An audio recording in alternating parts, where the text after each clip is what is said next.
Episode 3 already इस area में बहुत ज्यादा डेवलपमेंट हो गई थी और जो अद्वैत के ही हार्ड वर्क का नतीजा था, इसलिए कृतिका ने सिंसियरली कहा, और सर आप बहुत ओसम है।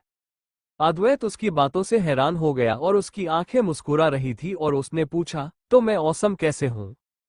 कृतिका ने बाहर की तरफ इशारा करते हुए कहा, जब हम यहाँ आए थे तो ये जगह बिल्कुल डेजर्टेड के बराबर थी, लेकिन सिर्फ 1 महीने में ही आपने इसे एक ट्रैवलिंग शॉपिंग स्ट्रीट बना दिया है। आपने इस एरिया की डेवलपमेंट में कितना ज्यादा काम किया है, आपका काम बहुत अच्छा है। अद्वैत बोला, तुम लोगों की चापलूसी करना सिर्फ 1 महीने में सीख गई हो। कृतिका ने उसकी बात को काटते हुए कहा, लेकिन सर मैं सच बोल रही हूँ।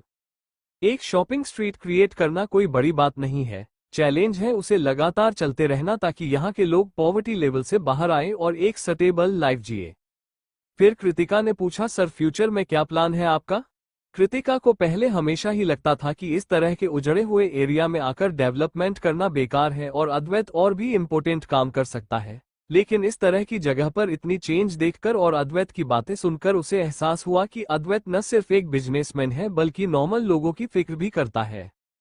लेकिन अद्वैत आगे जाकर बोला, आज के जमाने में कंपनी को अपनी रेपुटेशन की बहुत फिक्र होती है और अगर मित्तल ग्रुप को आगे बढ़ाना है और ज्यादा प्रॉफिट कमाने हैं तो उसे इस तरह की चैरिटी करते रहने चाहिए।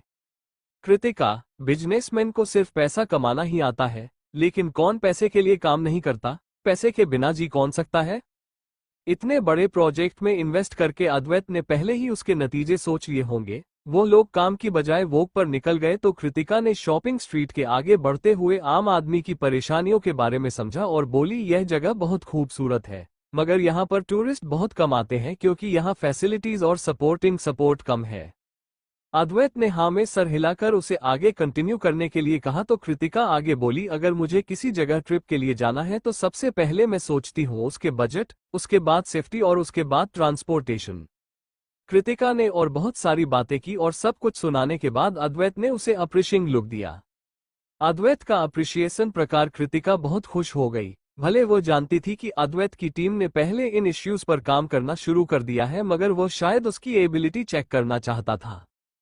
चलते हुए अचानक की कृतिका के पॉकेट में रखा फोन बजा। उसने खोलकर देखा तो कृष्ण ने छोले भटूरे खाते हुए एक फोटो और मैसेज भेजा था, कृति मैं तेरे फेवरेट छोले भटूरे खा रहा हूँ।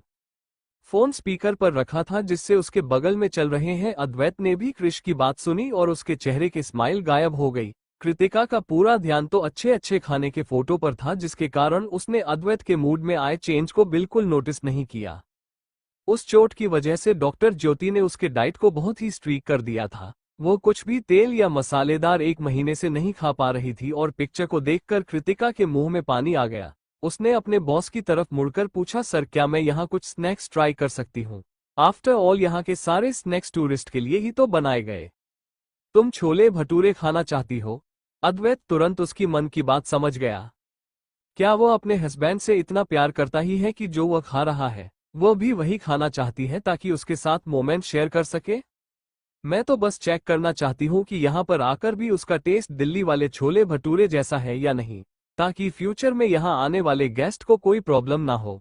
कृतिका बोल तो अद्वैत से रही थी, लेकिन उसकी आंखें सामने छोले भटूरे वाले ठेले पर थी और चमक रही थी।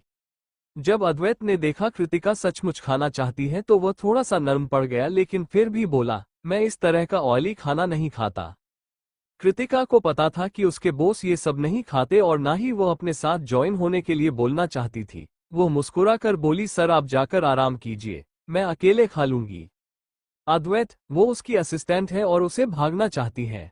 नो वे, चलते हैं। अद्वैत अगले चलते हुए छोले भटूरे के ठेले के पास लगाई हुई कुर्सियों पर गया और चुपचाप बैठ गया। उसके कपड़े नॉर्मल थे, मगर वो आउट ऑफ द प्लेस लग रहा था। खाने का ऑर्डर देकर बैठने जा रही थी तभी वो एक लड़के से टकरा गई। उसने कुछ कदम पीछे लेते हुए कहा, सॉरी। नो प्रॉब्लम, उस लड़के ने शर्मा कर मुस्कुराते हुए कहा, है ब्यूटीफुल, किस टीम से हो? मैंने तुम्हें कभी पहले नहीं देखा। कृतिका थोड़ी कंफ्यूज हो गई और उसने पूछा, कौन सी टीम?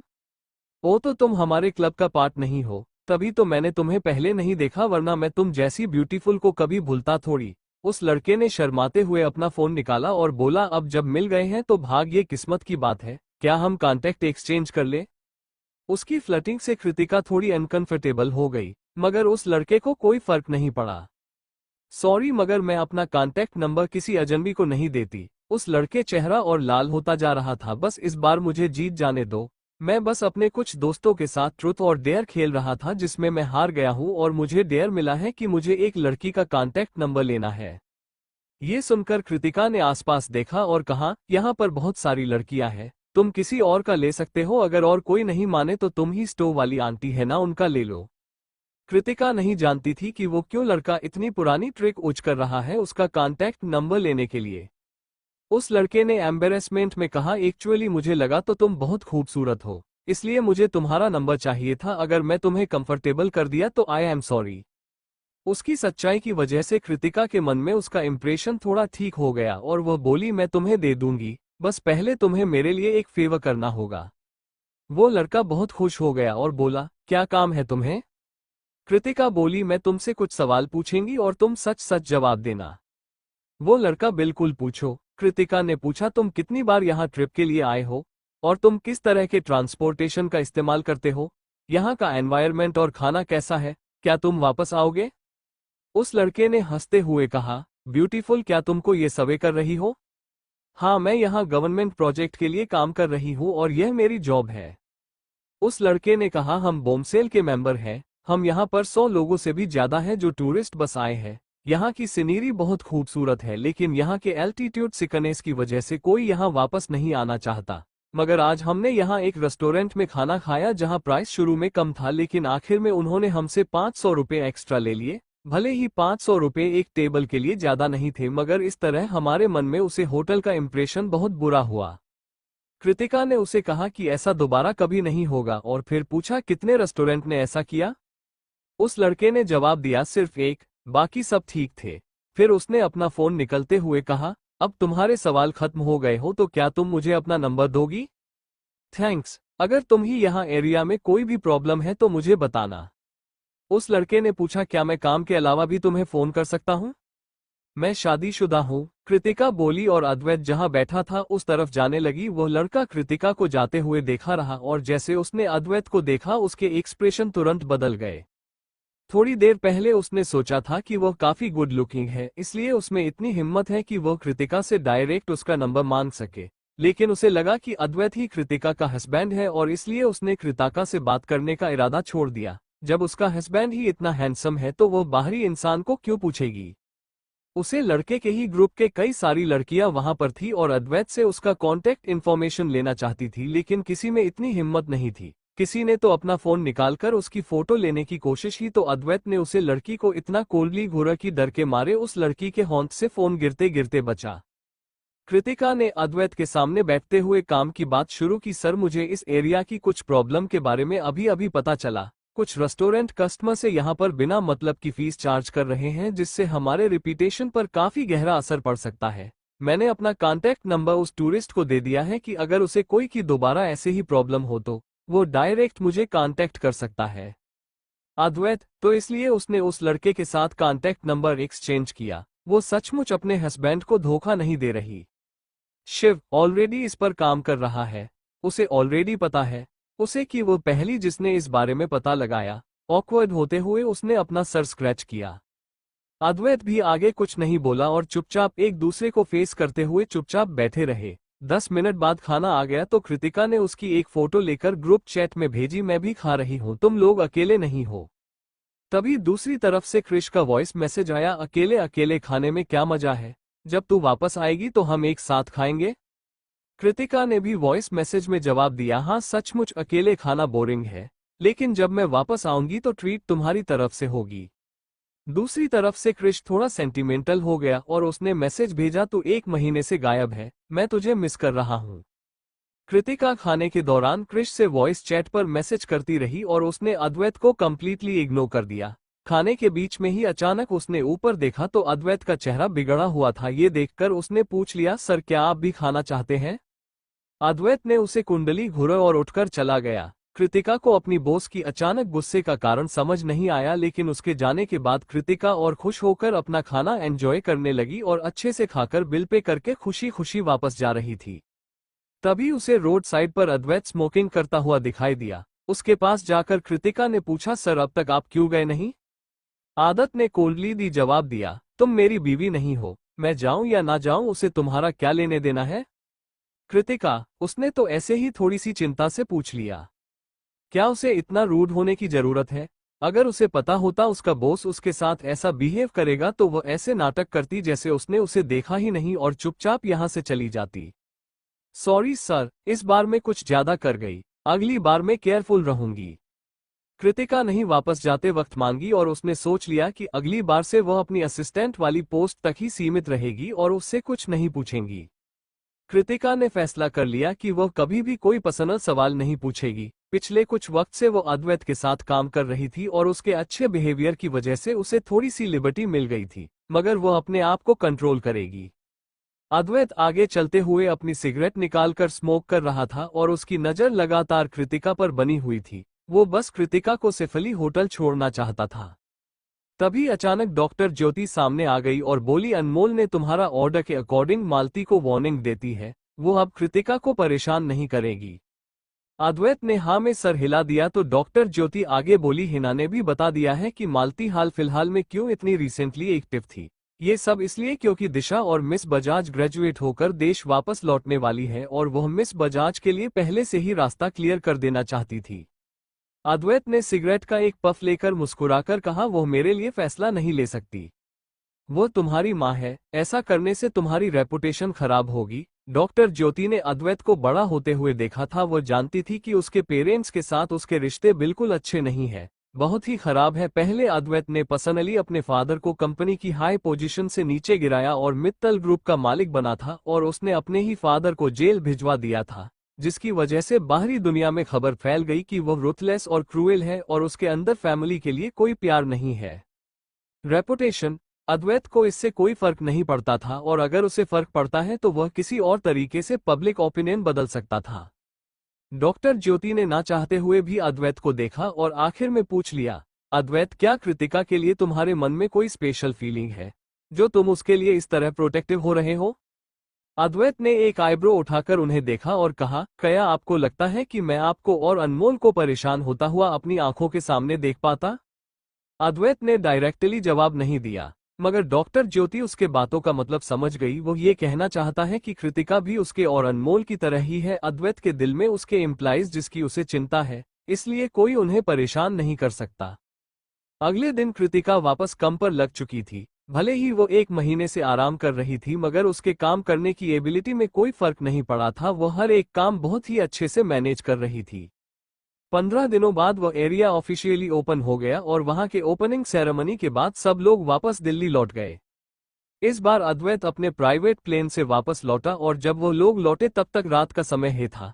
कृतिका ने अपना लगेज लिया ही था, तभी उसे क्रिश का कॉल आया, कृति, अभी और मैं तुझे पिक करने के लिए आ रहे हैं एयरपोर्ट, वहां कुछ मिनट में पहुंच जाएंगे। वीआईपी एग्जिट से निकलने के बाद हमारा इंतजार करना। ओके, बाद में मिलते हैं, कृतिका ने मुस्कुराकर कहा और कॉल कट कर दिया और पीछे मुड़कर देखा तो अद्वैत उसकी तरफ देख रहा था और फिर वह आगे बढ़ने लगा। कृतिका और शिव उसके पीछे 2 बड़े बड़े सूटकेस लेकर बढ़ रहे थे। अद्वैत को पिक करने की वाली गाड़ी अभी भी एग्जिट की पर इंतजार कर रही थी।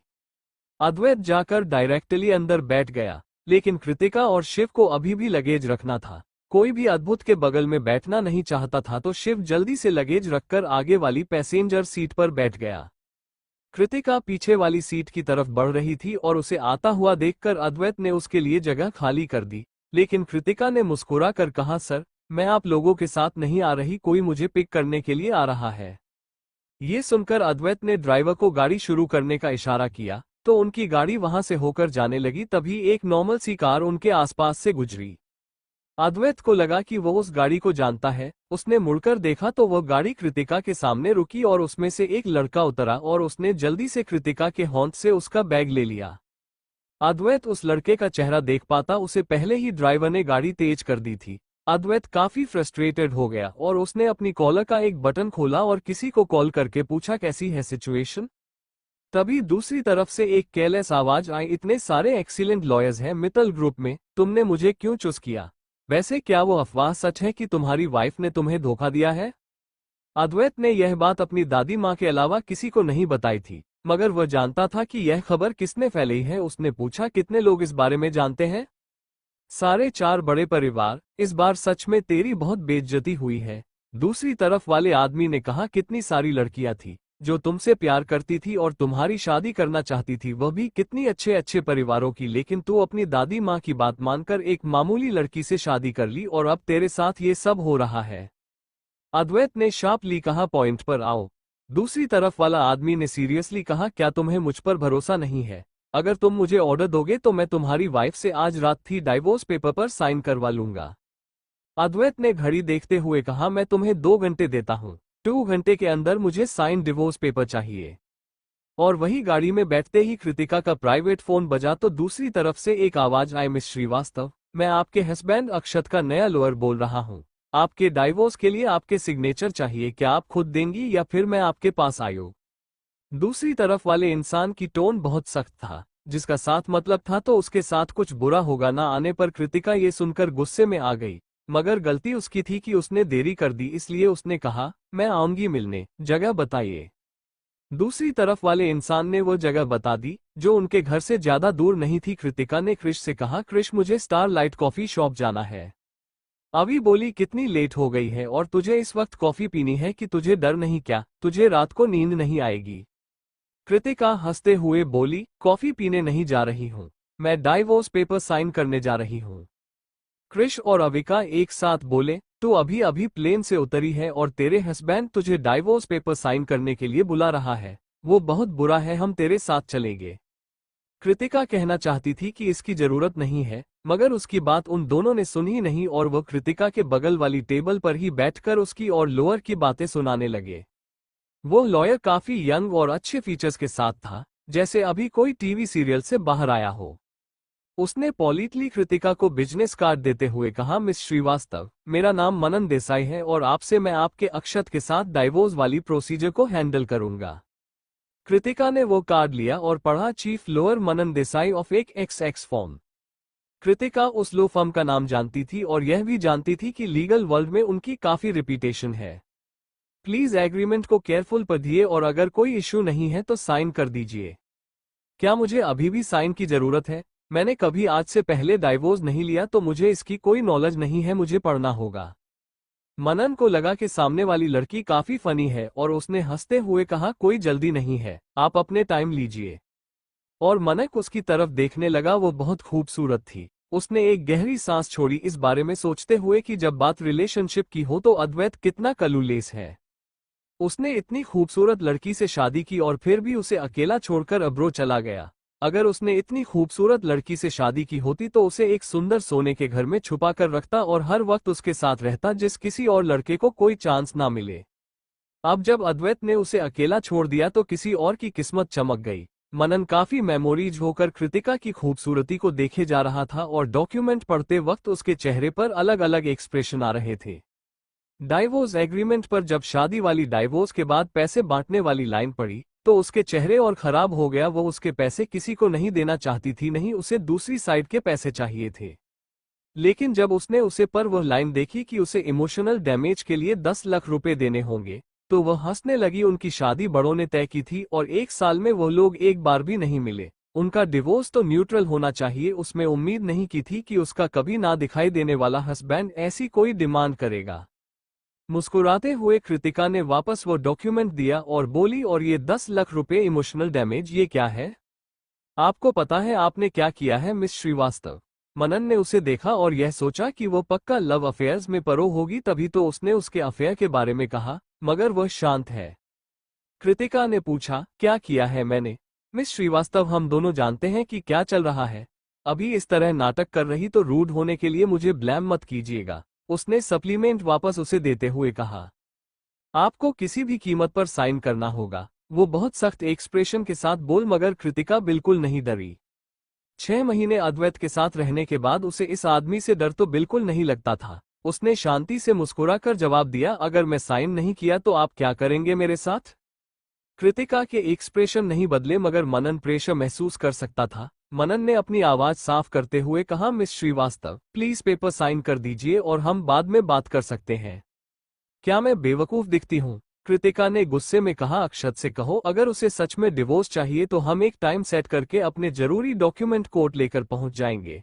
इस तरह के कॉम्प्लिकेटेड डिवोर्स की कोई जरूरत नहीं है, हम फास्ट ट्रैक से खत्म कर लेंगे और उसे मुझसे कुछ नहीं मिलने वाला।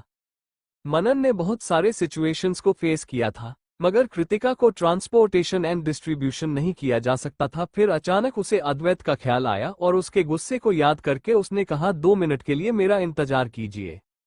इतना कहकर वह एक खाली कोने में गया और अद्वैत को कॉल किया। अद्वैत अभी अभी अपने वॉशरूम से बाहर निकाला था और उसने कॉल पिक करते हुए पूछा, कोई प्रॉब्लम? मनम बोला, अद्वैत तुम्हारी वाइफ बहुत खूबसूरत है। वो कितनी भी खूबसूरत क्यों ना हो, अद्वैत की नजरों में है वो सिर्फ एक धोखेबाज लड़की थी, इसलिए वह शादी को खत्म करना चाहता था। उसने अपनी भौहें आपस में सिकुड़ते हुए कहा, मनन तेरे पास सिर्फ आधा घंटा है। अब मनन के पास सच बताने के अलावा और कोई रास्ता नहीं था, इसलिए उसने कहा, तुम्हारी वाइफ डिवोर्स पेपर पर साइन करने से मना कर रही है। जैसे ही अद्वैत ने मनन की बात सुनी वो बोला, वो साइन करना चाहती, उसे लगता क्या है, कौन है वह? मनन ने जवाब दिया, ऐसी बात नहीं है कि वो डिवोर्स नहीं देना चाहती, बस वो मेंटल डिस्ट्रेस के 10 लाख रुपए नहीं देना चाहती। अद्वैत उस लड़की से मजबूरन साइन करवा सकता था, लेकिन उस लड़की को उसकी दादी माँ ने उसे इंट्रोड्यूस करवाया था, इसलिए वो उसे ऐसे ही जाने दे रहा था। बस उसे धोखेबाज लड़की से छुटकारा चाहिए था, इसलिए वो बोला, कंपनसेशन भूल जाओ। जैसे ही अद्वैत ने ये कहा, मनन ने जल्दी से नया डाइवोर्स एग्रीमेंट प्रिंट करवाया और कृतिका को देखते हुए बोला, मिस श्रीवास्तव प्लीज आप देख लीजिए। उसका एटीट्यूड इस बार काफी अच्छा था। एग्रीमेंट को केयरफुली पढ़ने के बाद कृतिका ने पर अपना नाम लिखा और हैंड प्रिंट उसे पर लगा दिया। उसके बाद बोली, और कुछ करना है मुझे? वो एक्चुअली में पेपर्स पर साइन कर चुकी थी, जो मनन को अनबिलीवेबल लग रहा था, इसलिए उसने पूछा, क्या आपको पता है कि आपका हस्बैंड क्या करता है? कृतिका ने जवाब दिया, उससे मेरा क्या लेना देना है। जब मनन ने सुना कि कृतिका को उसके आइडेंटिटी नहीं पता तो वो एक्साइटेड हो गया। उसने सोच लिया कि वह डाइवोर्स के बाद उसे बताया, जिससे उसे रिग्रेट हो। मनन ने एग्रीमेंट लिए और बोला, बाकी सब मुझ पर छोड़ दीजिए। 1 महीने बाद आप फैमिली कोर्ट में पहुंच जाएगा अक्षत के साथ अपना डाइवोर्स प्रोग्रेस करने के लिए। कृतिका 1 महीने के पीरियड के बारे में जानती थी, इसलिए उसने जवाब दिया, मैं आपके नोटिस का इंतजार करूंगी। मनन के जाते ही कृष और अविका जल्दी से वहां आए और बोलो, हमारी कृति बहुत ओसम है। जो मनन देसाई जैसे इंसान को फेस करते वक्त भी तू कितनी काम थी। जिस तरह से तूने उस इंसान से बात की ना, वह काफी अच्छा था। कृतिका हंसते हुए बोली, तुम दोनों को जानना चाहिए कि मैं जिस इंसान से डील करती हूं ना रोज, वो इससे तो कहीं ज्यादा खतरनाक है। अविका ने हंसते हुए कहा, क्या मिस्टर मित्तल के पास रहने से तुम मजबूत हो रही है? तभी कृष बोला, चल चलते हैं अच्छा खाना खाने। वो तीनों वहां से एक अच्छे से रेस्टोरेंट के लिए निकल गए और कृतिका को कोई फर्क नहीं पड़ा। कृतिका के सिग्नेचर लेते ही मनन तुरंत के घर के लिए निकला, मगर वो 10 मिनट लेट हो चुका था, लेकिन उसने काम कर दिया था, इसलिए अद्वैत कुछ नहीं बोला। तभी मनन ने कहा, अद्वैत तुम्हारी वाइफ बहुत खूबसूरत है। बहुत बदकिस्मती की बात है कि उसे कोई और पसंद है, मगर मुझे कहना पड़ेगा वो काफी कंपोज नेचर की है। मेरे से बात करते वक्त भी वो जरा सा भी नहीं डरी। अद्वैत ने उसे इग्नोर किया और डाइवोर्स पेपर पर कृतिका के ना देखा। ये सिग्नेचर उसकी असिस्टेंट कृतिका के सिग्नेचर से अलग था। उसने डिवोर्स एग्रीमेंट मनन को देते हुए कहा, इस प्रक्रिया को जल्द से जल्द खत्म करो। मनन बोला, मैं जो कर सकता हूं करूंगा। 1 महीने बाद लेकिन तुम्हें उसके साथ फैमिली कोर्ट आना होगा प्रक्रिया के लिए। 1 और महीना नहीं। अद्वैत ने कभी डाइवोर्स की प्रक्रिया पर ध्यान ही नहीं दिया था। वह इतना लंबा इंतजार नहीं करना चाहता था। वह चाहता था कि यह सब जल्द से जल्द खत्म हो जाए, लेकिन वह ये काम खुद नहीं कर सकता था क्योंकि वह उस लड़की का चेहरा नहीं देखना चाहता था, क्योंकि उसको देखकर उसके मूड खराब हो जाता था। मनन बोला, काम लगभग कंप्लीट हो ही गया है, जल्दी की कोई जरूरत नहीं है। अद्वैत ने अपना चश्मा ठीक करके एक सिगरेट जला ली और बोला, तुम अब जा सकते हो। तू मेरे साथ ऐसा बिहेव कैसे कर सकता है? मैंने तेरे ऊपर एक एहसान किया है और तू मुझे पानी के लिए भी नहीं पूछ रहा, अपने घर से बाहर निकल रहा है। मनन ने गुस्से में काउच पर बैठते हुए कहा, मैं नहीं जा रहा आज। अद्वैत बोला, रानी आंटी प्लीज मिस्टर देसाई को एक गिलास पानी दो। क्या सर को पानी चाहिए? मगर मुझे नहीं लगता कि उन्हें प्यास लगी है, रानी आंटी बोली और उसकी टोन काफी अनफ्रेंडली थी। मनन ने चिढ़कर कहा, रानी आंटी आप भी अब मुझे चिढ़ा रही हो। रानी आंटी 50 साल की थी और उन्होंने अद्वैत को बड़ा किया था, इसलिए अद्वैत और उसके दोस्त कभी भी उन्हें एक सर्वेंट की तरह नहीं देखे थे। रानी आंटी भी उन्हें अपने ही बच्चों की तरह देखती थी और डांट देती थी।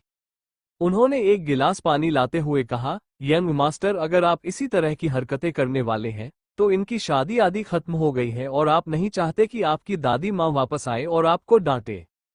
आज से ठीक 1.5 साल पहले जब रानी आंटी ने सुना था कि अद्वैत शादी कर रहा है तो वह बहुत खुश थी और उन्होंने बहुत अच्छे से पूरे घर को डेकोरेट किया था। यहाँ था कि उन्होंने एक बच्चे का पालना तक तैयार कर लिया था। लेकिन उन्होंने उम्मीद नहीं की थी कि शादी के बाद ही अद्वैत 1 साल के लिए अब्रोड चला जाएगा, और जब वह लड़की सिर्फ अद्वैत की दादी माँ की पसंद थी तो उन्हें लगा कि शादी खत्म हो जाएगी। लेकिन जिस रात अद्वैत आया उसने उन्हें फिर से घर को डेकोरेट करने के लिए कहा क्योंकि उसकी वाइफ घर आने वाली थी।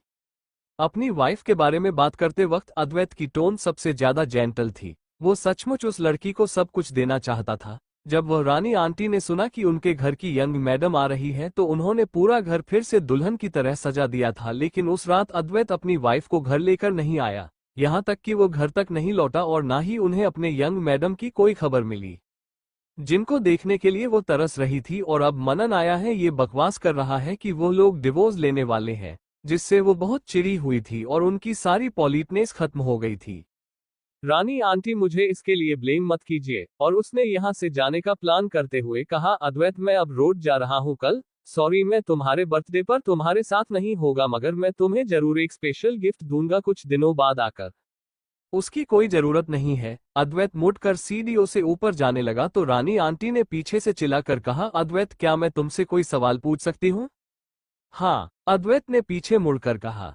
रानी आंटी बोली, क्या तुम सीरियसली अपनी वाइफ को डिवोर्स दे रहे हो? क्या तुम उसे घर नहीं लेकर आओगे? इस घर में अब कोई वाइफ नहीं आएगी, उसका नाम लेना बंद कीजिए। जैसे ही अद्वैत ने अपनी बात खत्म की, एक लोकल कार एक्सीडेंट की न्यूज उसे अपने फोन पर दिखाई थी।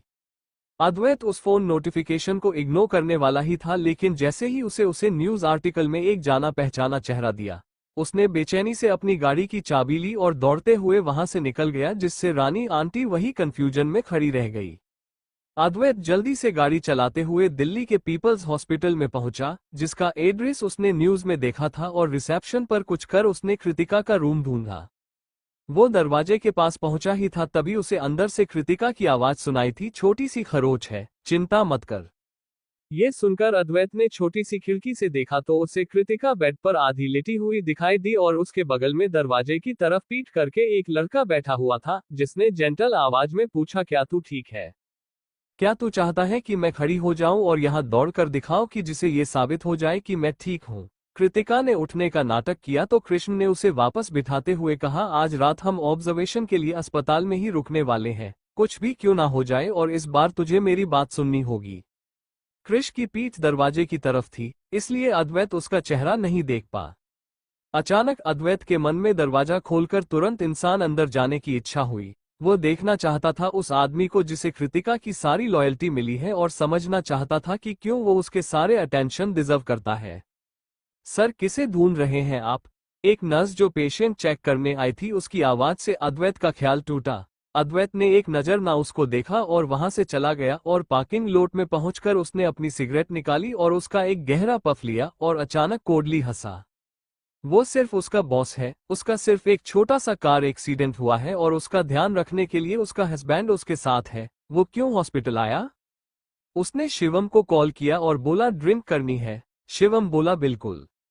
अद्वैत आज रात बहुत बुरे मूड में है, ये बात शिवम से देखते ही समझ गया। कुछ ड्रिंक के बाद वो बोला, अगर तुम में और तुम्हारी वाइफ के बीच में कोई कनेक्शन नहीं है, अगर वो तुम्हें चीट करना चाहती है तो छोड़ दो उसे, तुम्हें उस जैसी लड़की के लिए बुरा फील नहीं करना चाहिए था।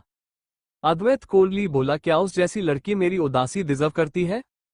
तो शिवम ने पूछा, तो तुम बुरे मूड में क्यों हो? अद्वैत ने जवाब दिया, क्या मैं बुरे मूड में हूं? वो अपसेट था मगर न होने का नाटक कर रहा था। एक आदमी का एक लड़की के लिए अपसेट होना शिवम के लिए शर्म की बात थी, और वह अद्वैत के घाव से नहीं खेलना चाहता था, इसलिए उसने सब्जेक्ट चेंज करते हुए कहा, तुम कश्मीर लगभग 1 महीने से ऊपर रहे थे। मैंने तुम्हारे असिस्टेंट को कई दिनों से नहीं देखा, क्या तुम उसे कॉल करके यहाँ ड्रिंक के लिए बुलाओगे? ये सुनते ही अद्वैत की आवाज भारी हो गई और वो बोला, वो शादीशुदा औरत है, तुम उसे छोड़ क्यों नहीं देते? शादीशुदा होने में क्या प्रॉब्लम है? शिवम ने कॉन्फिडेंस स्माइल के साथ कहा, उसका हस्बैंड मेरे जितना अमीर और हैंडसम तो होगा नहीं। अगर मुझे वह चाहिए तो वह मेरी पकड़ से भाग नहीं पाएगी।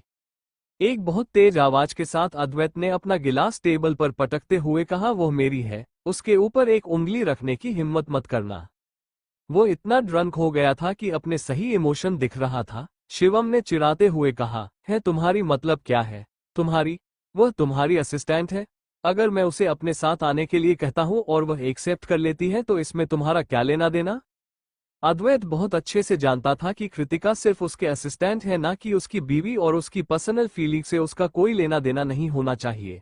लेकिन जब कश्मीर में उसे बचाते हुए कृतिका को चोट लगी तो उसके साथ रहने का से कोई हक नहीं था, और अब उसके कार एक्सीडेंट की बात भी उसका हस्बैंड उसके साथ है, ना कि वह, क्योंकि उसके पास कोई हक नहीं है। तभी शिवम फिर बोला, अगर तुम्हें वह चाहिए तो तुम उससे बात क्यों नहीं करते?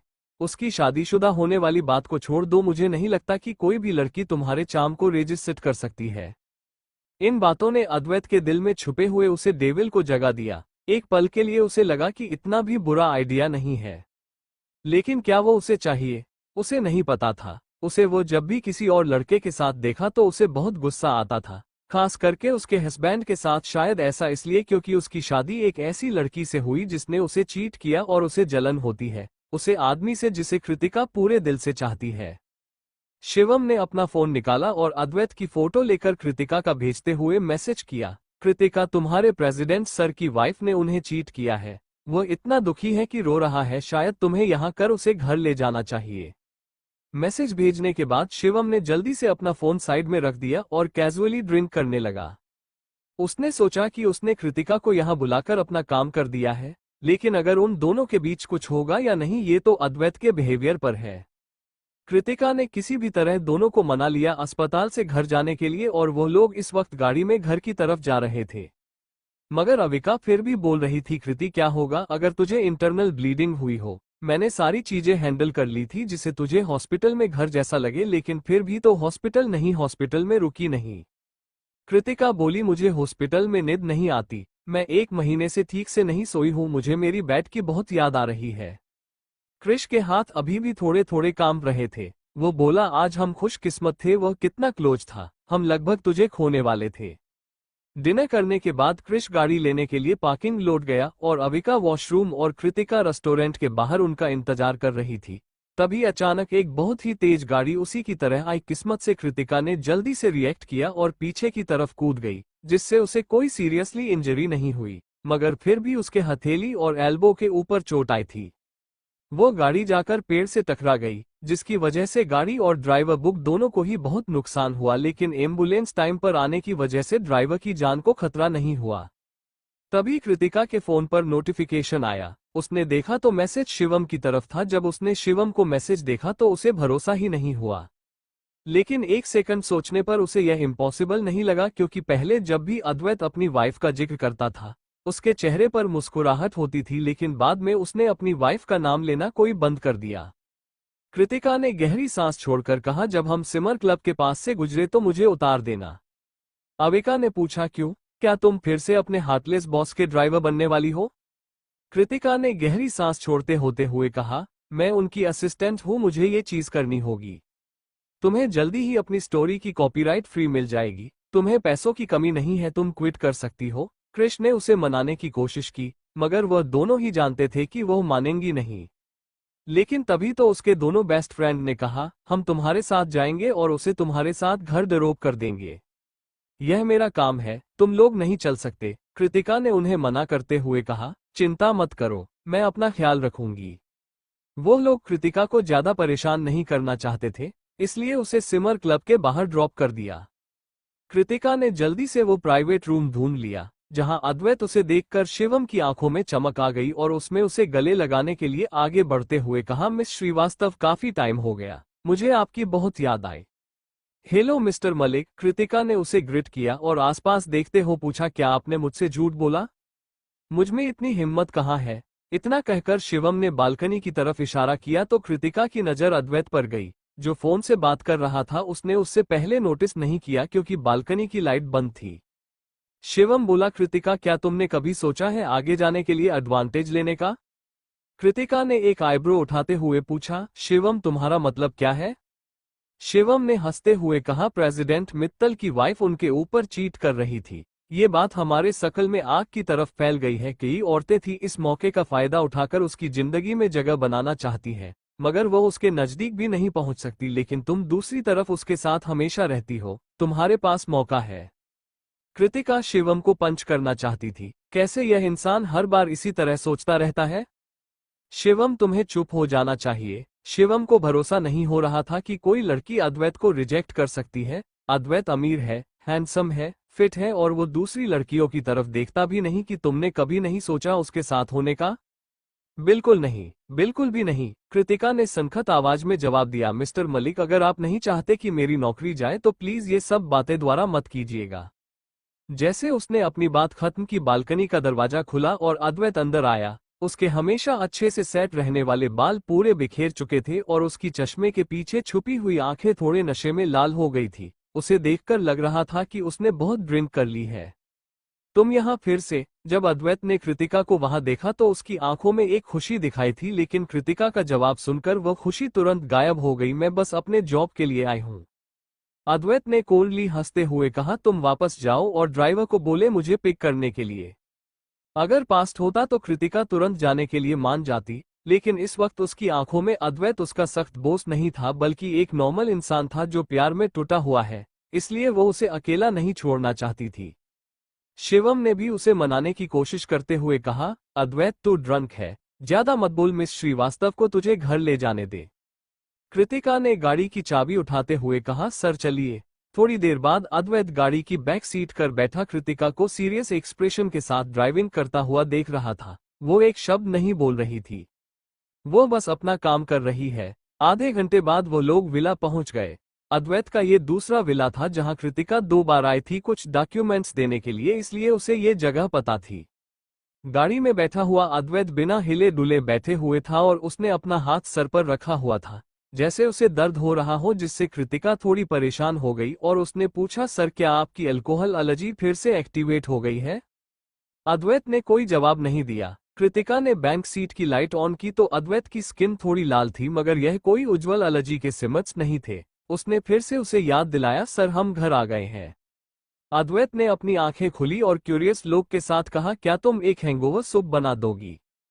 अद्वैत को अच्छा नहीं लगता था कि कोई उसकी पर्सनल स्पेस में दखल दे, इसलिए अनीता आंटी रात में यहाँ नहीं रहती थी और कृतिका ये बहुत अच्छे से जानती थी। कृतिका ने घर के अंदर जाकर हैंगओवर सूप बनाया। उसे लगा कि अद्वैत ऊपर चला गया होगा शॉवर लेने तो वो चली जाएगी, मगर वो लिविंग रूम में सोफे पर चुपचाप बैठा हुआ था और अकेला खिड़की के बाहर देखे जा रहा था। उसे इस तरह देखकर किसी को भी उस पर दया आ जाए और अपनी जिंदगी में भी धोखा महसूस करके कृतिका जानती थी कि ऐसी फीलिंग क्या होती है, उसका दर्द कितना ज्यादा होता है। उसे लग रहा था कि अद्वैत भी ठीक उसी तरह फील कर रहा होगा। उसने सूप देते हुए कहा, सर आप इसे पी लीजिए फिर आराम कर लीजिए। अद्वैत ने उसे देखा और उसकी एल्बो के पास बंधी हुई पट्टी को देखकर बंधा बोला, क्या तुम्हें चोट लगी है? कृतिका ने लॉन्ग स्लीव व्हाइट शर्ट हुई थी, लेकिन सूप बनाते हुए उसने अपनी स्लीव को रोल कर लिया था, इसलिए अद्वैत को उसकी पट्टी दिखाई दी। बस छोटी सी खरोच सर। कृतिका ने जल्दी से शर्ट की स्लीव नीचे कर ली। उसका एक्सीडेंट में बात करने का उसका कोई इरादा नहीं था। जब वो नहीं बताना चाहती तो अद्वैत ने ऐसे नाटक किया जैसे वो कुछ नहीं जानता और उसने सूप पिया। वो हमेशा ऐसी पार्टी में जाता रहता है और ड्रिंक करता है, मगर उसे इस तरह हैंगओवर सूप पीने की कोई आदत नहीं है। उसने ये सब सिर्फ 2 ही पिया था, वह भी तब जब कृतिका ने उसके लिए बनाया था। उसका टेस्ट काफी अच्छा था। उसे पिता हुआ देखकर उसे थोड़ी राहत महसूस हुई और उसने कहा, सर आपको जाकर आराम कर लेना चाहिए, मैं जा रही हूँ। आज रात यही सो जाओ, अद्वैत बोला। उसकी बात सुनकर कृतिका हैरान हो गई और उसने कुछ कदम पीछे ले लिए, जिससे उनके बीच में थोड़ी दूरी मेंटेन हुई।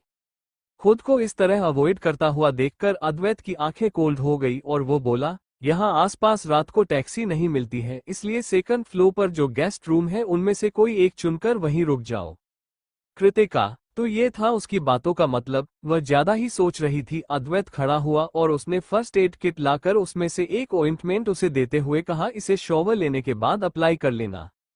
थैंक यू सर, लेकिन उसे यहाँ रहना ठीक नहीं लग रहा। अच्छा, भले ही वो लोग 2 अलग अलग फ्लोर पर रहेंगे, मगर एक आदमी और औरत का एक ही साथ अकेले रहना ठीक नहीं था। और वो बोली, मुझे डर ऐसा कि मैं आपकी रेस्ट में डिस्टर्ब करूंगी, इसलिए मैं यहाँ नहीं रुकूंगी।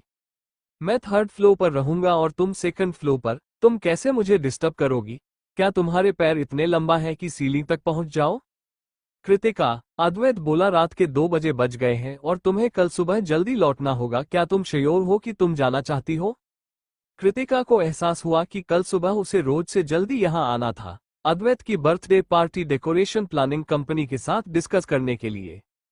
ये सुनकर उसने हाँ में सर हिलाते हुए कहा, तो फिर मैं आराम करने जाती हूँ। सर आप भी आराम कर लीजिए। मिला के 3 फ्लोर थे। अद्वैत का रूम और स्टडी 3rd फ्लोर पर था और 2nd फ्लोर हमेशा ही लगभग खाली रहता था, लेकिन हाउसकीपर उसे हमेशा साफ कर देते थे। गेस्ट रूम 2nd फ्लोर पर थे। कृतिका ने एक छोटा और साफ सुथरा रूम चुना जिसे देखकर साफ पता चल रहा था कि कोई यहाँ पहले नहीं रुका। बाथरूम में भी नए बाथरोब और टॉयलेट्रीज थी, बिल्कुल 5 स्टार होटल की तरह। जिस दिन कृतिका कश्मीर से वापस दिल्ली लौटी उसने अपने डिवोर्स पेपर साइन किया और उसका छोटा कार एक्सीडेंट हो गया और आखिर में उसे अद्वैत की ड्राइवर बनना पड़ा, जिसकी वजह से वो बहुत थकी हुई थी और शॉवर लेकर जैसे ही वो बेड पर लेटी उसकी आंख लग गई। कृतिका को जल्दी उठने की आदत थी, भले ही वो कल रात लेट सोई थी, मगर उसकी आंखें ठीक सुबह 6 बजे खुले गई। लेकिन अद्वैत उससे भी पहले उठ गया था। उसने उठकर खिड़की की कर्टन हटाए तो उसे बैकयार्ड में स्विमिंग पूल दिखाई दिया, जहां एक आदमी स्विमिंग सूट पहनकर खड़ा था। वो लंबा था, उसके 8 पैक्स थे और उसका चेहरा बिल्कुल स्कल्पचर की तरह, एकदम सख्त और कैप्चर करने वाली आंखें। ये पहली बार था जब कृतिका अद्वैत को ऐसे देख रही थी। उसके मन में अचानक ख्याल आया कि जिस औरत ने इतने अच्छे इंसान को चीट किया होगा, वो पक्का यूजलेस होगी। तभी अचानक उसे शिवम का कमेंट याद आया, तुम्हारे प्रेसिडेंट सर भले अच्छे दिखते हैं, मगर उतने भी अच्छे नहीं हैं दूसरे मामलों में। ये सोचकर अचानक कृतिका के दिमाग में एक ख्याल आया, क्या ऐसा हो सकता है कि उसके बॉस उसकी वाइफ को सेटिस्फाई ना कर पाते हो, इसलिए उसने उन पर चीट किया। लेकिन कृतिका अपने ही ख्यालों से शॉक हो गई। वो अपने बॉस के बारे में से कैसे सोच सकती है? उसने जल्दी से पर्दे बंद कर दिए ताकि उसके दिमाग में फिर से ऐसे ख्याल ना आए। नहाने के बाद कृतिका ने वापस वही कपड़े पहन लिए जो कल रात उसने धोकर सुखा दिए थे और नाश्ता बनाने के लिए नीचे चली गई। जैसे ही वो 2nd फ्लोर के सीडीओ पर पहुंची, अनीता आंटी अंदर आई। एक खूबसूरत और यंग लड़की को अचानक घर में देखकर अनीता आंटी हैरान और खुश दोनों थी। उन्होंने कहा, मिसेज मित्तल आप आ गई। अनीता आंटी, मैं हूँ कृतिका, सर की असिस्टेंट। कृतिका ने जल्दी से एक्सप्लेन किया, सर ने कल रात को ज्यादा ही पी ली थी, इसलिए मैं उन्हें घर लेकर आई थी और लेट होने की वजह से मैं 2nd फ्लोर पर गेस्ट रूम पर ही रुकी। कोई गलतफहमी ना हो इसलिए कृतिका ने 2nd फ्लोर पर ज्यादा छोड़ दिया था। अनीता आंटी ने पहले कृतिका को पहले देखा था और उन्होंने कहा, आई एम सॉरी, मुझे लगा सर अपनी वाइफ को ले आए हैं। कृतिका को थोड़ा ऑकवर्ड फील हुआ, लेकिन अनीता आंटी को कोई फर्क नहीं पड़ा और आगे बोला, तुम्हारा कोई बॉयफ्रेंड है? कृतिका ने जवाब, आंटी मेरी शादी हो गई है, जिससे अनीता आंटी थोड़ी डिसअपॉइंट हो गई और बोली, तुम्हारी कितनी जल्दी शादी हो गई?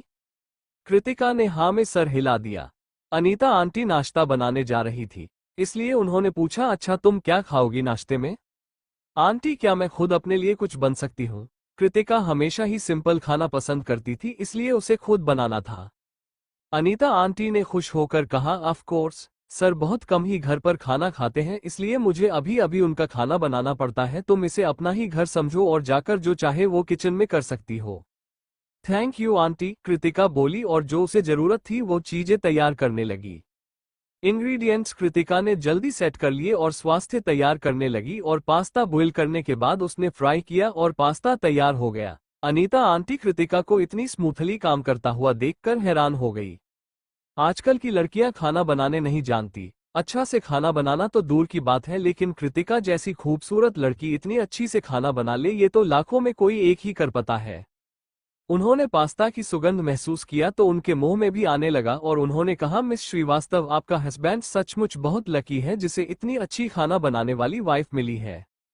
कृतिका को अपने अनाइंग हस्बैंड के बारे में बिल्कुल बात नहीं करनी थी, इसलिए उसने सब्जेक्ट चेंज करते हुए कहा, मैंने बहुत सारा बनाया है अनीता आंटी, क्या आप खाना चाहेंगी?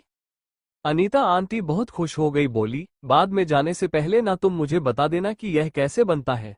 मैंने देखा तो मगर मैं प्रक्रिया भूल गई, ताकि मैं अब बाद में अपने लिए बना पाऊं। बिल्कुल, कृतिका ने स्माइल के साथ कहा, पास्ता कोई भी आसानी से बना सकता है, लेकिन इसमें एक चीज है जो मेरी दादी माँ की सीक्रेट रेसिपी है, जो आपको किसी 5 स्टार रेस्टोरेंट में भी नहीं मिलती। अनीता आंटी ने हाथों को रब करते हुए एक्साइटेड होकर कहा, तब तो मैं और अच्छे से सीखूंगी। अद्वैत भी लिविंग रूम में आया तो उसे एक अलग खुशबू आई। यह उसके उज्जवल ब्रेकफास्ट की खुशबू नहीं थी। उसने किचन की तरफ देखा तो उसे कृतिका और अनीता आंटी खुशी खुशी बात करते हुए दिखाई थी। उन्हें देखकर अचानक उसके मन में एक ख्याल आया, कितना अच्छा होता कि वो हर सुबह उसे देख पाता। अनीता आंटी ने उसे देख लिया और पूछा, अद्वैत तुम पास्ता खाओगे? अद्वैत ने कभी नाश्ते में पस्त नहीं खाया था, इसलिए उसने कहा, नहीं, मैं नहीं खाऊंगा। अनीता आंटी ने कृतिका की तरफ देखा तो वह धीरे से बोली, अगर उन्हें नहीं चाहिए तो मैं थोड़ा सा और खा लूंगी। कृतिका ने अद्वैत को तरफ देखा और अचानक से सुबह का सीन याद आ गया, जिसे याद करके उसने तुरंत सिर झटक दिया। वहीं डाइनिंग टेबल पर अद्वैत न्यूट्रिशियस ब्रेकफास्ट कर रहा था जो हेल्दी था, लेकिन बिना स्वाद का, और कृतिका के सामने 2 प्लेट मुंह में पानी लाने वाला पास्ता रखा हुआ था जिसकी खुशबू बहुत अच्छी थी। अद्वैत ने उसके सामने 2 प्लेट देखे तो उसे समझ नहीं आया कि इतनी पतली दुबली लड़की 2 प्लेट कैसे खा सकती है, वह भी इतनी सुबह सुबह। इसलिए आखिर में उसने पूछ लिया, क्या ये दोनों तुम्हारे हैं? कृतिका ने हाँ में सर हिलाया और बोली, मैं नहीं चाहती कि वेस्ट हो, तो मैं दोनों का जाऊंगी। अद्वैत ने कुछ नहीं कहा मगर उसकी आंखें दूसरी प्लेट पर बनी हुई थी जिसे कृतिका नहीं खा रही थी। कृतिका ने भी उसे देखते हुए पाया और कैजुअली पूछा, सर क्या भी खाएंगे? वो तो इसी का इंतजार कर रहा था, उसने जल्दी कहा, शायद। कृतिका ने देते हुए कहा, खा लीजिए सर, एंजॉय कीजिए। अद्वैत ने एक बाइट लिया। वो खाने में बहुत चूजी था, अगर उसे पसंद ना आए तो वह दूसरा बाइट कभी नहीं खाता था। कृतिका बहुत खुश हुई जब अद्वैत ने पूरा खत्म कर दिया, इसका मतलब था उसका खाना अच्छा था। उसने पूछा, सर आपने पूरा खत्म कर दिया, इसका मतलब मेरा बनाया हुआ खाना उतना बुरा नहीं था, राइट? भले ही अद्वैत ने उससे भी टेस्टी पास्ता खाए थे, प्रोफेशनल सबके बनाए हुए, लेकिन जब उसने कृतिका को इस तरह एक साइड देखा तो उसने कहा, हम बहुत अच्छा था। कॉम्प्लीमेंट के लिए थैंक यू सर। सिर्फ तारीफ की वजह से पूरी सुबह कृतिका के चेहरे पर बड़ी सी मुस्कुराहट रही। डेकोरेशन और प्लानिंग करने के बाद कृतिका ने सब कुछ अद्वैत को दिखाते हुए पूछा, सर एक बार आप देख लीजिए, अगर आपको कुछ भी चेंज करने की जरूरत है तो मैं चेंज कर दूंगी। कृतिका चुपचाप वहां इंतजार करने लगी और अद्वैत देखने लगा। वो दोनों एक साथ खड़े थे। अनीता आंटी दोनों को दूर से देख रही थी। उन्हें देखकर लग रहा था कि वह लोग परफेक्ट मैच है। एक पल के लिए उनके दिमाग में ख्याल आया कि काश कृतिका मिसेज मित्तल बन पाती है, लेकिन फिर, भाई मैं आ गई, एक प्यारी सी आवाज दूर से दोपहर की शांति को तोड़ते हुए आई और एक प्यारी सी लड़की सामने आकर खड़ी हो गई। उस लड़की के चेहरे पर प्यारी से मुस्कुराहट थी, लेकिन उसकी एक्सप्रेशन अद्वैत के बगल में खड़ी लड़की को देखते हुए ही बदल गए। उसने बिना किसी हिचकिचाहट के कृतिका पर चिल्लाते हुए कहा, तुम बेशर्म औरत, तुम्हारी हिम्मत कैसे हुई यहाँ अपना चेहरा दिखाने की? तुम मेरे भाई को हमेशा क्यों परेशान करती रहती हो? क्या तुम्हें पता भी है कि तुम्हारी वजह से मेरे भाई को कितनी शर्मिंदगी हो रही है? बाहर निकलो यहाँ से। कृतिका उस लड़की के ऐसे बोलने से हैरान हो गई, लेकिन अद्वैत ने आगे आते हुए कहा, दिशा मित्तल, क्या तुम्हें पता है कि तुम क्या बात कर रही हो? इसी वक्त माफी मांगो। उसकी आवाज सख्त थी। भाई आप चाहते हो कि मैं इस बेशर्म औरत से माफी मांगू? उसके 20 सालों में दिशा में पहली बार अपने भाई को अपने ऊपर इस तरह बात करते हुए देखा था। उसे बुरा लगा और रोते हुए बोली, आप मुझ पर पहले कभी गुस्सा नहीं करते थे, लेकिन आप अभी इस बेशर्म लड़की की वजह से मुझ पर गुस्सा कर रहे हो। भाई ये लड़की ऑलरेडी दूसरे आदमी के साथ है, फिर ये सब जानकर भी आप ऐसे नाटक कर रहे हो जैसे कुछ नहीं हुआ। तब जाकर कृतिका को समझ में आया कि दिशा उसे गलत समझ रही है। उसने हंसते हुए कहा, मैं बस सर की असिस्टेंट हूँ, मैं किसके साथ हूँ किसके साथ नहीं उनसे उनका क्या लेने देना। वो सही थी, वो सिर्फ असिस्टेंट है और अद्वैत उसके रिलेशनशिप में दखल देने का हक नहीं दे सकता। लेकिन पता नहीं क्यों अद्वैत को ये सुनकर बिल्कुल अच्छा नहीं लगा। ये सुनते ही दिशा का गुस्सा मुस्कुराहट में बदल गई, जैसे वो कुछ देर पहले रो ही नहीं रही हो, और वो बोली, तो तुम कृतिका हो असिस्टेंट? आई एम सॉरी, मैं तुम पर चिल्लाना नहीं चाहती थी, मैं तो बस उस धोखेबाज भाभी पर चिल्लाना चाहती थी। कृतिका कंफ्यूज हो गई और उसने पूछा, तुम अपनी भाभी को पहचानती भी नहीं हो? दिशा कुछ कहती उससे पहले कि अद्वैत ने उसे रोकते हुए कहा, तुम इतनी जल्दी क्यों वापस आए? दिशा ने मुंह बनाकर कहा, ऑफ कोर्स, मैं आपका बर्थडे सेलिब्रेट करने आई हूं, मगर आपने मुझे डांट दिया। अद्वैत ने कहा, बिना जाने तुम लोगों को इंसल्ट करने लगती हो, क्या तुमने इतने सालों में कुछ नहीं सीखा है? Bro I am very sorry, ना मुझे लगा कि वह बुरी औरत आपको फंसा लेगी, दिशा ने उसका हाथ पकड़ते हुए कहा। मगर अद्वैत को कोई फर्क नहीं पड़ा। क्या तुम्हें लगता है कि सिर्फ मेरी चिंता के आड़ में तुम किसी की भी इंसल्ट कर सकती हो? अद्वैत ने बिना किसी इमोशन के कहा, क्या तुम मेरे आसपास के लोगों की इंसल्ट कर सकती हो? दिशा ने अपने भाई को कभी इतना स्ट्रिक्ट होते हुए नहीं देखा। वो सचमुच बहुत डर गई और उसने कृतिका की तरफ मुड़कर मदद मांगते हुए कहा, कृतिका, आई एम सॉरी, क्या मुझे तुम माफ कर देगी? अगर तुम माफ कर दोगी तो मैं तुम्हारे किसी भी काम में मदद करूंगी। इट्स ओके, तुम मेरी इंसल्ट नहीं कर रही थी। कृतिका को बिना वजह की डांट पड़ी, मगर उससे कोई फर्क नहीं पड़ा और उसके अलावा दिशा अद्वैत की बहन है, वो कृतिका की कुछ नहीं लगती। जब वो उससे गुस्सा हो तो और दिशा थोड़े बहुत एक जैसे दिखते थे और उसकी मासूमियत देखकर कृतिका को वो अच्छी लगी। दिशा ने कृतिका को टाइटली लगाते हुए कहा, कृतिका, तुम कितनी ब्यूटीफुल और काइंड हो, अब से तुम मेरी दोस्त हो। दिशा, अद्वैत, एक प्यारी आवाज फिर से दरवाजे की तरफ से आए। कृतिका ने देखा तो वहां पर एक और यंग लड़की खड़ी थी। उसका चेहरा डेलिकेट था। उसने एक वाइट ड्रेस पहनी हुई थी और उसके काले बाल कंधे पर थे। वो कॉलेज स्टूडेंट की तरह दिख रही थी। वो एक मुस्कुराहट के साथ अद्वैत के पास आई और बोली, हाय अद्वैत, बहुत टाइम हो गया तुमसे मिले हुए, मैंने तुम्हें बहुत मिस किया। अद्वैत ने उसकी तरफ देखा और कहा, कौन हो तुम और तुम क्यों मुझे मिस करने लगी? ये सारे के सारे लोग उसके बॉस के पीछे भागते हैं, मगर उसके पास कोल्डली, स्ट्रेट फॉरवर्डली और रूडली सबको मना कर देते हैं। कृतिका ने अपने मन ही मन सोचा। उस लड़की ने अपने लिप्स बाइट करके आंखों में आंसू लेकर कहा, अद्वैत, तुम्हें मैं याद नहीं हूं? अपने दोस्त को रोते हुए देखकर दिशा को बुरा लगा और बोली, भाई यह नित्या है, नित्या बजाज। अगर आपकी शादी उस लड़की से नहीं हुई होती तो नित्या आपकी वाइफ होती। अद्वैत कोल्डली बोला, मेरी वाइफ? किसने कहा तुम्हें ये? अगर तुम्हें इसी तरह के बकवास करनी है तो यहाँ मत यहाँ करो। दिशा, मैं ठीक हूँ, अद्वैत के साथ लड़ाई मत करो। नित्या की आंखों में आंसू भरे हुए थे मगर वह स्ट्रांग देखने की कोशिश कर रही थी। उसकी ऐसी हालत देखकर किसी को भी दिया आ जाए, लेकिन अद्वैत को कोई फर्क नहीं पड़ा। वो बोला, दिशा, अपनी फ्रेंड को लेकर यहाँ से जाओ और किसी को दोबारा मत लेकर आना। फाइन, हम जा रहे हैं। दिशा ने गुस्से में मुंह बनाया, लेकिन जाने से पहले वो फिर से मुड़कर पूछा, भाई मुझे भूख लगी है, मैं क्या जाने से पहले खा सकती हूँ? अद्वैत अपनी बहन से बहुत प्यार करता था, इसलिए वो उसकी रिक्वेस्ट मन नहीं कर सकता था, मगर उसने कोई जवाब नहीं दिया और अंदर चला गया। अद्वैत को ना मना करता हुआ देखकर दिशा समझ गई उसने हाँ कहा है और उसने पूछा, अनीता आंटी, क्या अभी भी खाना है? अनीता आंटी ने मुस्कुरा कर कहा, दिशा, तुम बड़ी होती जा रही हो। आंटी, मेरी हाइट बढ़ना कई सालों पहले बंद हो गई थी और आप हर बार मुझसे मिलाती हो तो कहती हो कि मैं बड़ी हो रही हूँ। उसने अनीता आंटी को गले लगाते हुए कहा, मुझे भूख लगी है, कुछ खाने को मिलेगा? अनीता आंटी ने कहा, अगर मेरी दिशा को भूख लगी है तो खाना क्यों नहीं होगा? आंटी, आप बेस्ट हो। दिशा फिर नित्या की तरफ मुड़कर बोली, चलो खाना खाते हैं। नित्या ने मुस्कुराकर कृतिका को देखा और बोली, मिस श्रीवास्तव, आपसे मिलकर अच्छा लगा। कृतिका ने भी पॉलिटली मुस्कुराकर कहा, हेलो मिस बजाज। भले ही अनाहिता की स्माइल पोलाइट थी मगर उसकी आंखों में भी एक अजीब से गुस्सा था, ठीक उसके भाई प्रियांशु की तरह। कृतिका को हमेशा तुम प्रियांशु के गुस्से के कारण समझ नहीं आता था, लेकिन नित्या से मिलने के बाद और उसे समझ में आ रहा था। नित्या अद्वैत की वाइफ बनना चाहती थी और पूरा बजाज परिवार मित्तल परिवार के साथ रिश्तेदार बनना चाहता, लेकिन ऐसा हो नहीं पाया। वो लोग अद्वैत की वाइफ को कुछ नहीं कर सकते, इसलिए उसे टारगेट कर रहे हैं, असिस्टेंट को। वो प्रेसिडेंट की असिस्टेंट है, जो एक ऐसी पोजीशन है जो कंपनी में कई लोग चाहते थे और कितने लोगों को ये भी डर है कि हमेशा अद्वैत के साथ रहने की वजह से और उसकी खूबसूरती की वजह से वो उसके नजदीक चल जाएगी। क्या जो लोग इस बात को लेकर डाउट करते हैं उन्हें नहीं पता कि उसके बॉस किस तरह के इंसान है? वो एक छोटी सी असिस्टेंट के प्यार में कैसे पड़ेगा? कृतिका ने नित्या की गुस्से वाली आंखों को देखा और पूछा, मिस पूछा, क्या मेरे चेहरे पर कुछ लगा हुआ है? नित्या ने मुस्कुरा कर कहा, मुझे लगा तुम बहुत खूबसूरत हो और मैं बस तुम्हें देखने लगी। मुझे उम्मीद है तुम्हें बुरा नहीं लगा होगा। मासूम दिशा को नित्या की बातों का मतलब समझ नहीं आया और उसने कहा, हाँ, कृतिका सचमुच बहुत खूबसूरत है।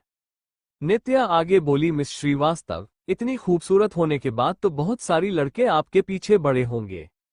बहुत सारे लड़के तो हैं मगर, कृतिका ने जवाब दिया, मगर मिस बजाज चिंता मत कीजिए, मेरी ऑलरेडी शादी हो गई है और मैं अपने हस्बैंड से बहुत प्यार करती हूँ और मैं आपकी और प्रेसिडेंट मित्तल के बीच नहीं आऊंगी। कृतिका जानकर भी अनजान होने का नाटक नहीं करना चाहती थी। उसका दिल्ली में कोई परिवार नहीं था, जबकि नित्या के पास बजाज परिवार की बैंकिंग थी जो दिल्ली के 4 बड़े परिवारों में से एक थे। अगर नित्या उसे कुछ करना चाहे तो ऐसा होगा जैसे एक हाथी चींटी को कुचलना चाहती है। पास्ट के एक्सपीरियंस ने उसे सिखा दिया था कि कैसे अपने आप को प्रोटेक्ट करना है। कृतिका की स्ट्रेट फॉरवर्डनेस में नित्या को हैरान कर दिया। वो थोड़ी देर हिचकिचाई, फिर आगे झुककर वो बोली, मिस श्रीवास्तव, आप अपने आप को बहुत अच्छे से जानना चाहती है। जब तक आप मेरे मामले में नहीं पड़ेगी मैं आपको कोई परेशानी नहीं खड़ी करूंगी।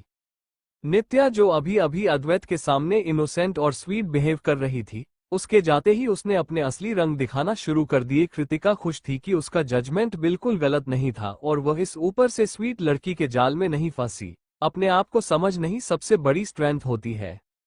एक सेटिस्फाइंग आंसर मिलने के बाद नित्या ने घिन से कृतिका को देखकर दिशा के साथ चली गई। कृतिका को नित्या जैसी लड़कियां समझ नहीं आती थी कि क्यों वो लोग एक ऐसे इंसान के पीछे पड़ जाती हैं जो उनसे प्यार ही नहीं करता। लगता है तुम्हें मेरी कही हुई एक भी बात समझ में नहीं आती है या फिर याद नहीं रहती है।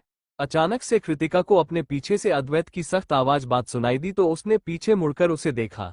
वो अपने काम पर इतने फोकस थी कि अद्वैत का ये कमेंट उसे अच्छा नहीं लगा और वो बोली, सर अगर मेरे काम में कुछ गड़बड़ है तो प्लीज डायरेक्टली बोल दीजिए, मैं काम अच्छे से करूंगी। अद्वैत ने एक आईब्रो उठाते हुए पूछा, क्या मैंने कहा कि तुम अपना काम अच्छे से नहीं कर रही हो? कृतिका ने कंफ्यूज होकर पूछा, तो फिर आपका मतलब क्या था? अद्वैत बोला, खाना खा लो पहले, फिर तुम्हें मेरे साथ कहीं बाहर जाना है। कृतिका को पता था कि आज ऑफिस में कोई काम नहीं है, उसके पास साथ जाने के अलावा और कोई रास्ता नहीं था। डाइनिंग टेबल पर दिशा और नित्या लगातार बातें किए। दिशा बोली, मेरे भाई हमेशा तुमसे इतना कोल्डली बिहेव करते हैं, मुझे पता नहीं चलता तुम उन्हें इतना क्यों पसंद करती हो।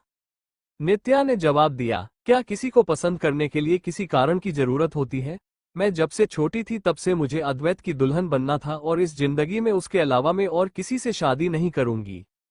लेकिन जैसे ही अद्वैत वहां आया वो लोग चुप हो गए और उन्होंने बात करना बंद कर दी और चुपचाप खाना खाने लगे। डाइनिंग टेबल बहुत बड़ा था, इसलिए सब अलग अलग बैठ गए। अद्वैत जहां बैठा था, कृतिका ने जाबूझकर वहां से दूर वाली सीट चुनी और सब अपना खाना खाने लगे।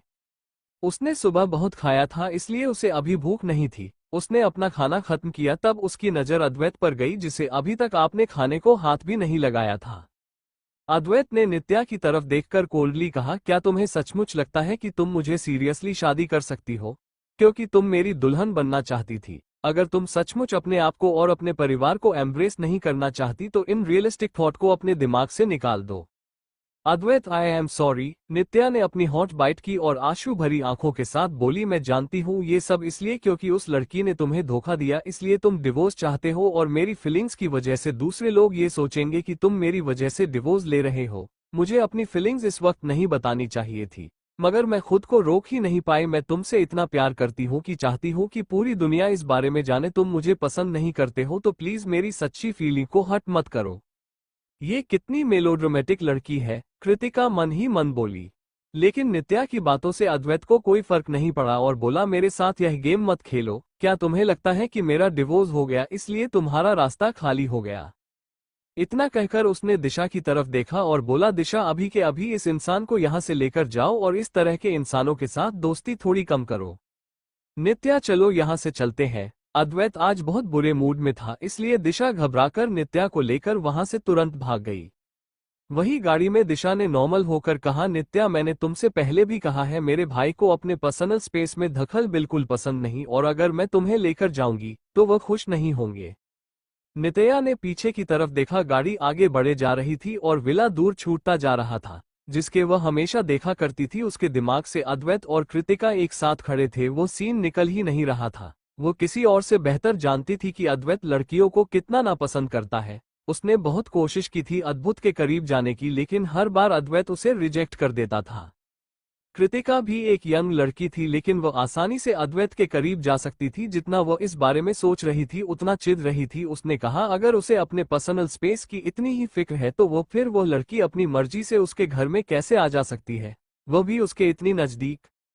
दिशा ने हैरान होकर पूछा, कौन लड़की? मेरी भाभी। भले ही उसने चीटिंग की हो मगर उनकी शादी अभी भी टूटी नहीं है, इसलिए उसका इस घर में आना नॉर्मल सी बात है। अगर नित्या को नहीं पता होता कि दिशा बेवकूफ है तो उसे लगता है कि वो उसे चिढ़ा रही है। दिशा, क्या तुम सचमुच मुझे चिढ़ा रही हो? मैं अद्वैत की असिस्टेंट के बारे में बात कर रही हूँ। ये सुनकर दिशा बोली, उनकी असिस्टेंट उनके साथ काम करती है इसलिए उसका उनके घर में आना जाना कोई बड़ी बात नहीं है। नित्या ने रूठली कहा। उसकी पहले असिस्टेंट एक मिडिल एज औरत थी जिसका नाम हिना था, मगर यह यंग है और ब्यूटीफुल है। क्या तुम्हें सचमुच लगता है कि उसके तुम्हारे भाई के लिए कोई गलत इंटेंशन नहीं है? दिशा बोली, मगर कृतिका ने कुछ गलत तो नहीं किया। नित्या बोली, तुम मेरी दोस्त हो तो तुम उसे क्यों सपोर्ट कर रही हो? मैं हमेशा तुम्हें सपोर्ट करती हूँ, लेकिन मैं गलत और सही में फर्क जानती हूँ। दिशा और नित्या एक साथ बड़े हुए थे, एक साथ खुश स्कूल गए थे और बचपन के दोस्त थे, इसलिए वह अपनी दोस्ती की बहुत इज्जत करती थी। पहले नित्या इतनी छोटी छोटी बातों पर गुस्सा नहीं होती थी। दिशा को समझ नहीं आ रहा था कि आज उसके साथ क्या हुआ है। दिशा, आई एम सॉरी, मेरी गलती है। नित्या ने जल्दी माफी मांगी क्योंकि अद्वैत की बहन होने के नाते वो उसके लिए बहुत इंपॉर्टेंट थी।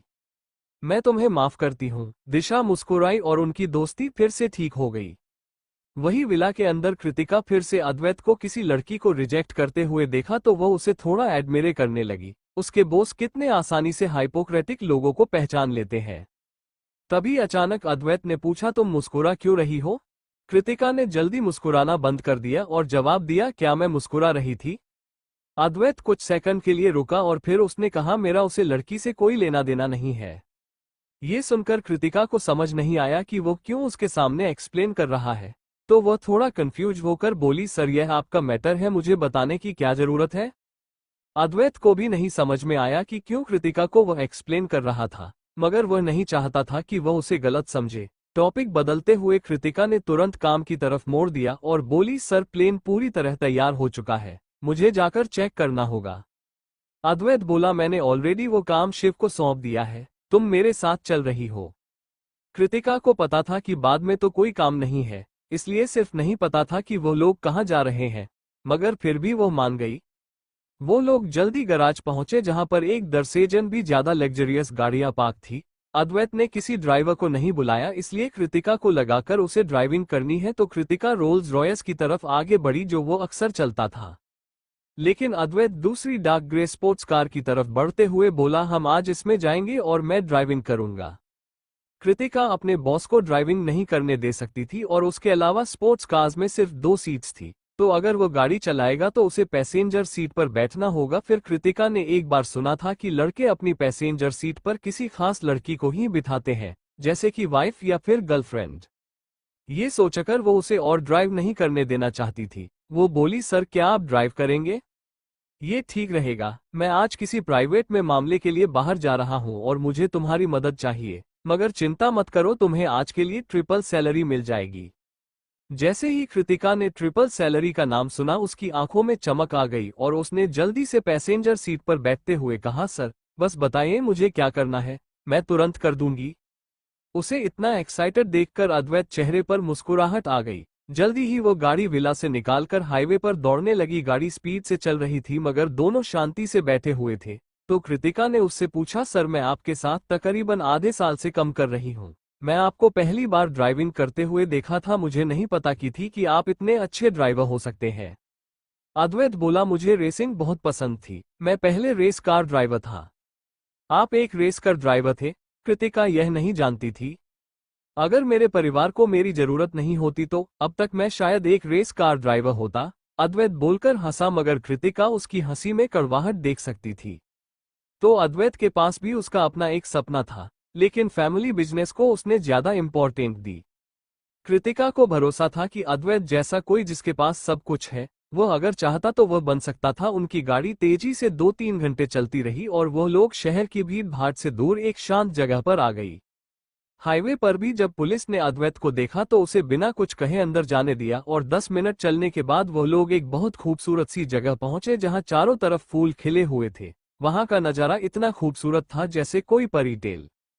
उन्होंने गाड़ी रोकी तो गार्ड ने गाड़ी की चाबियां ले ली पार्क करने के लिए और एक एक अटेंडेंट उन्हें बगीचे की तरफ ले जाने लगा थे, जहां चारों तरफ फूल ही फूल लगे हुए थे और बैकयार्ड में एक अलग ही वाइब आ रही थी।